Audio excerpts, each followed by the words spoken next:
Hello students.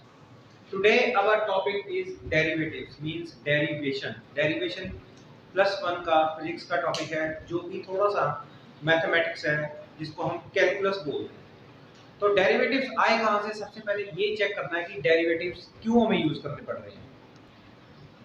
So now we are having a graph here which shows the x-axis and the y-axis.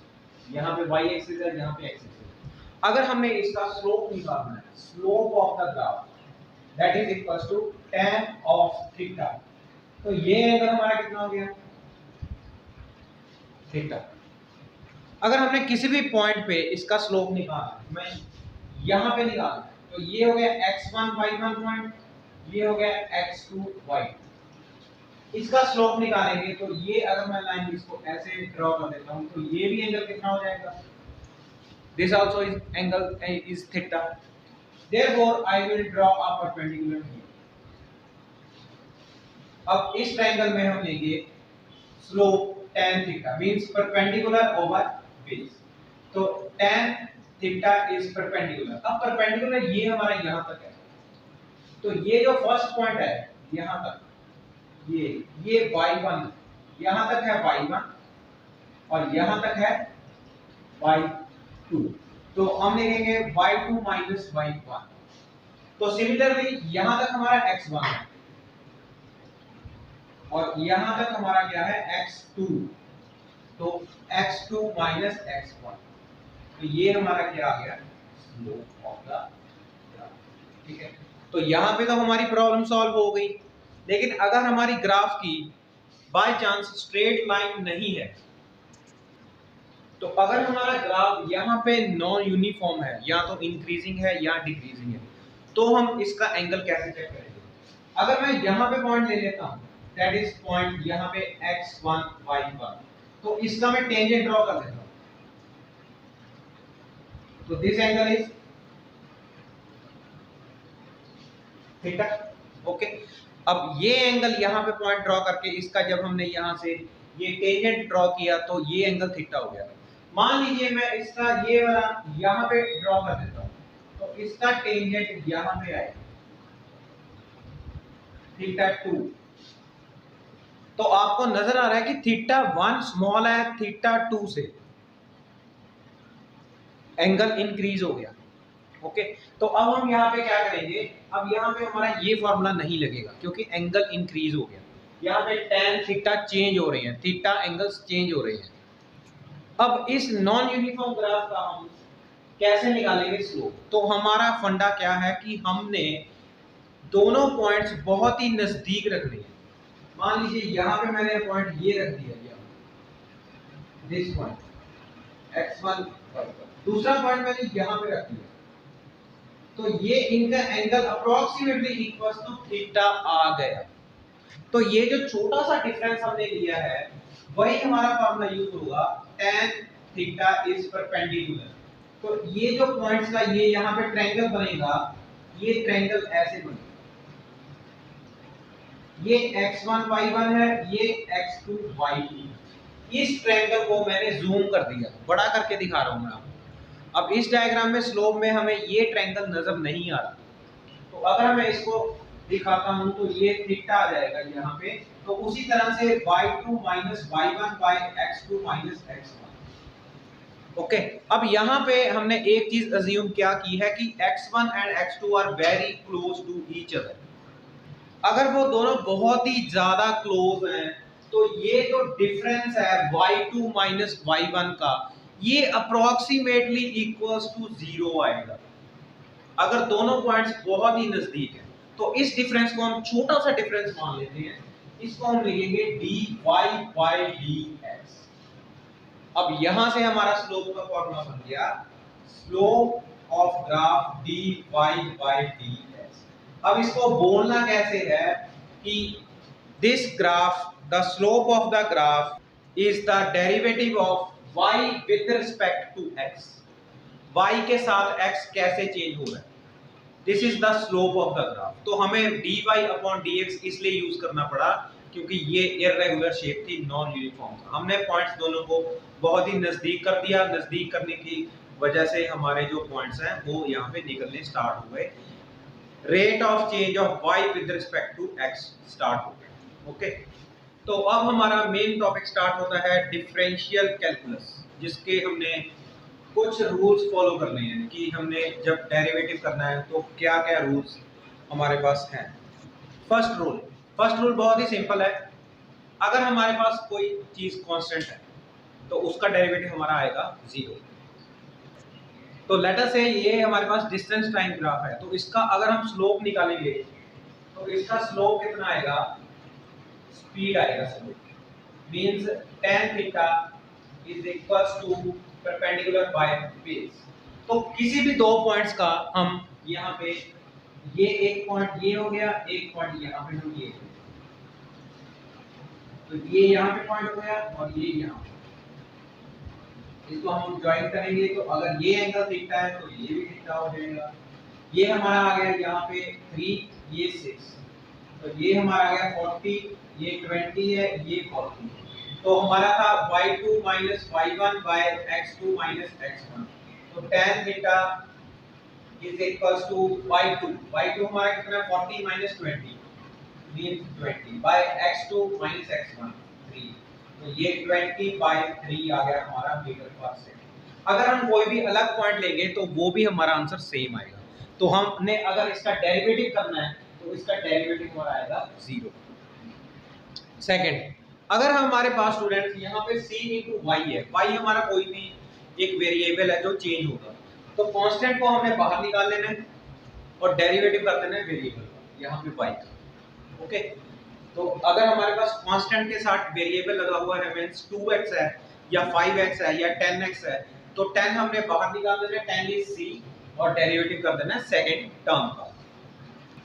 Third, अगर हमारे पास x की power n है, n is a natural number, 1 2 3 4 minus half 0 नहीं होगी, तो n is a natural number. तो हमें क्या करना है, हमने पावर को लिखना है मल्टीप्लाई, पावर मल्टीप्लाई करेंगे और पावर में से 1 माइनस कर देंगे, पावर को मल्टीप्लाई करेंगे, पावर में से 1 माइनस कर देंगे। तो फर्स्ट क्वेश्चन से स्टार्ट करते हैं। Find dy by dx if y is equals to x power 5 x3 plus x10। तो फर्स्ट स्टेप हम क्या करेंगे, dy by dx is equals to d upon dx x5 plus d upon dx x3 plus d upon dx 10। Okay, second step क्या होगा हमारा, power 4, power से multiply आगे कर देना है, पावर में से 1 माइनस कर देना है, प्लस 3x पावर 2, और ये 10 हमारा कांस्टेंट है, इसका क्या आ गया डेरिवेटिव 0, तो आंसर क्या आ गया 5x4 plus 3x2। This is the derivative of dy upon dx। Second, अब इसको हम सॉल्व करेंगे थोड़ा सा, x plus x power 1/2 plus यहाँ पे नीचे 1/2 पावर है, ऊपर जाके क्या हो जाएगी -1/2। अब डेरिवेटिव करेंगे, dy by dx is equals to d upon dx into x plus d upon dx into x power half plus d upon dx x power -half। तो अब यहाँ पे इसकी पावर x की हमारे पास कितनी है 1, तो 1 into x power 1 minus 1 plus यहाँ पे 1/2 x power 1/2 minus 1 plus power half x power -1/2 -1। तो ये देखिए आप x की power 0 means 1 into 1 1 plus x by 2 यहाँ पे कितना आ गया -1/2 माइनस x पावर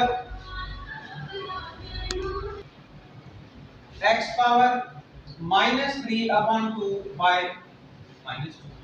तो इसको सही कर लेंगे, 1 plus 1/2 under root x minus 1/2 x power 3/2।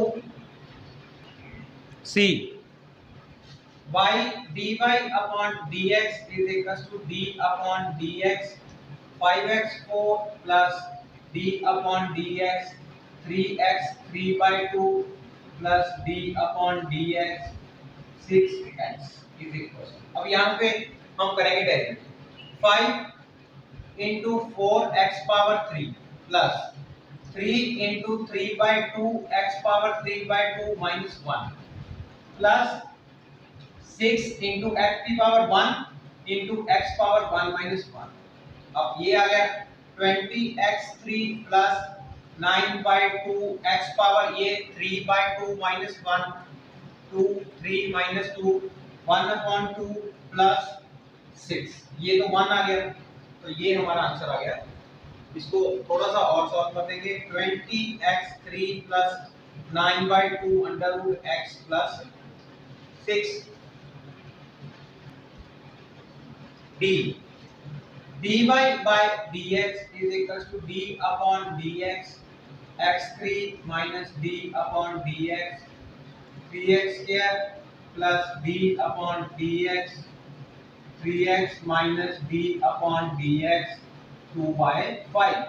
Derivative start 3x2 minus 6x plus 3 minus 0 3x square minus 6x plus 3 e dy by dx is equals to d upon dx, ये step लिखना बहुत जरूरी है, plus d upon dx dx plus d upon dx c। अब यहाँ पे हमारे पास x का डेरिवेटिव करना है। अगर हम x का डेरिवेटिव कर रहे हैं तो ज्यादा जो दूसरी टर्म्स हैं वो हमारे लिए क्या है, कांस्टेंट है, तो a बाहर इंटू 2x प्लस b बाहर into x power 1 minus 1 plus constant का डेरिवेटिव 0, तो ये आ गया 2ax प्लस b। डेरिवेटिव्स की नेक्स्ट टाइप, तो नेक्स्ट टाइप पे हमने क्या कंसीडर करना है, एक तो डिस्प्लेसमेंट, एक स्पीड, वेलोसिटी एंड एक्सेलरेशन। यहाँ पे मैं ये समझाने की बात कर रहा हूँ कि अगर हम डिस्टेंस या डिस्प्लेसमेंट का डेरिवेटिव करते हैं तो हमें स्पीड या वेलोसिटी मिलती है, अगर हम वेलोसिटी का डेरिवेटिव करते हैं तो हमें एक्सेलरेशन मिलती है। तो हम ऐसे लिखेंगे डिस्टेंस का डेरिवेटिव स्पीड, डिस्प्लेसमेंट का वेलोसिटी, वेलोसिटी का डेरिवेटिव एक्सेलरेशन। तो हमारे पास एक इक्वेशन गिवन होगी, या तो वो डिस्टेंस की होगी या डिस्प्लेसमेंट की होगी या स्पीड की या वेलोसिटी की, तो हमने उसका डेरिवेटिव निकालना है। अगर हमें यहां से एक्सेलरेशन निकालनी है तो 2 टाइम डेरिवेटिव निकालेंगे, डबल डेरिवेटिव।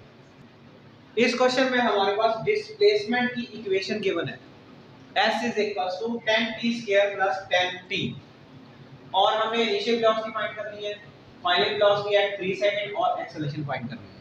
तो इनिशियल वेलोसिटी हमारी u होती है, तो हमें पता है कि कोई भी ऑब्जेक्ट u अगर रेस्ट से स्टार्ट हो तो इनिशियल वेलोसिटी क्या, टाइम हमने कितना पुट करना है, 0 सेकंड। तो ये अगर हमारे पास डिस्प्लेसमेंट है, इसकी हम वेलोसिटी निकालेंगे तो हम लिखेंगे ds by dt, इसका हम डेरिवेटिव करेंगे तो लिखेंगे d by dt into 10t square plus d by dt into 10t। तो ये हम लिख लेते हैं वेलोसिटी, तो v is equal to कितना आ गया, 20t plus 10। ओके, अब हमने इनिशियल वेलोसिटी निकालनी है, तो t कितना पुट करना है, for initial velocity t is equal to 0, तो ये u आ गया हमारे पास 20 into 0 plus 10, तो u कितना आ गया, 10 मीटर पर सेकंड। ओके, क्लियर है। Final velocity 3 second. अब यहाँ पे हम फाइनल वेलोसिटी के लिए t is equal to 3 second put करेंगे, v is equal to 20 into 3 plus 10, तो ये आ गया 60 plus 10 that is 70 मीटर पर सेकंड। ये हमारी फाइनल वेलोसिटी आ गई। अब हम निकालेंगे एक्सेलरेशन, तो एक्सेलरेशन निकालने के लिए हमें इस वेलोसिटी का डेरिवेटिव करना पड़ेगा, मींस हम लिखेंगे dv by dt, क्योंकि ये हमने डिस्प्लेसमेंट का डेरिवेटिव करके वेलोसिटी बना ली थी। अब यहाँ पे आएगा d upon dt into 20t plus d upon dt into 10, तो ये हमारा आ गया 20 plus 0, कांस्टेंट का डेरिवेटिव 0, t हमारे पास बचा नहीं, तो ये कितना आ गया 20 मीटर पर second square. Okay, second question, given equation है एस हमारे पास, डिस्प्लेसमेंट ऑफ द पार्टिकल, हमने फाइंड करना है position, velocity, acceleration and t = 2 second. तो पोजीशन तो हम डायरेक्ट फाइंड करेंगे, कैसे, t को हम 2 पुट कर देंगे, तो s हमारी क्या आ गई 2 * 2 cube minus 3 2 square plus 2 * 2 plus 2, तो ये आ गया 2 * 8 माइनस 3 * 4 प्लस 4 प्लस 2, तो ये आ गया 16 माइनस 12 प्लस 6, तो ये हमारा कितना आ गया 4 प्लस 6 = 10। तो पोजीशन फाइंड करना, तो हमने डायरेक्ट t पुट कर देना है, तो हमारी पोजीशन आ गई 10 मीटर। अब हम फाइंड करेंगे वेलोसिटी, तो ds/dt इज वेलोसिटी, तो d/dt 2t³ minus 3d/dt 3t² plus d/dt 2t plus d/dt 2। अब इसका करेंगे डेरिवेटिव, अब यहां पे करेंगे derivative, 6t² minus 6t plus 2 plus 0, ये आ गई हमारी वेलोसिटी। अब कितने सेकंड पुट कर रहे हैं हमने 2 सेकंड, तो ये हमारे पास आ जाता है 6 * 4 माइनस 6 * 2 प्लस 2, तो ये हमारे पास कितना आ गया 6 4 24 minus 12 plus 2, 12 plus 2 that is 14 metre पर सेकंड वेलोसिटी। अब निकालेंगे एक्सेलरेशन, तो एक्सेलरेशन मींस dv/dt, ये इस इक्वेशन का डेरिवेटिव करना, तो मैं डायरेक्ट डेरिवेटिव कर देता हूं 12t माइनस 6 प्लस 0, अब t दोबारा 2 सेकंड पुट करेंगे, 12 * 2 माइनस 6, ये आ गया 24 minus 6 that is equal to 18 metre पर सेकंड स्क्वायर, ये वेलोसिटी आ गई, ये आ गई एक्सेलरेशन।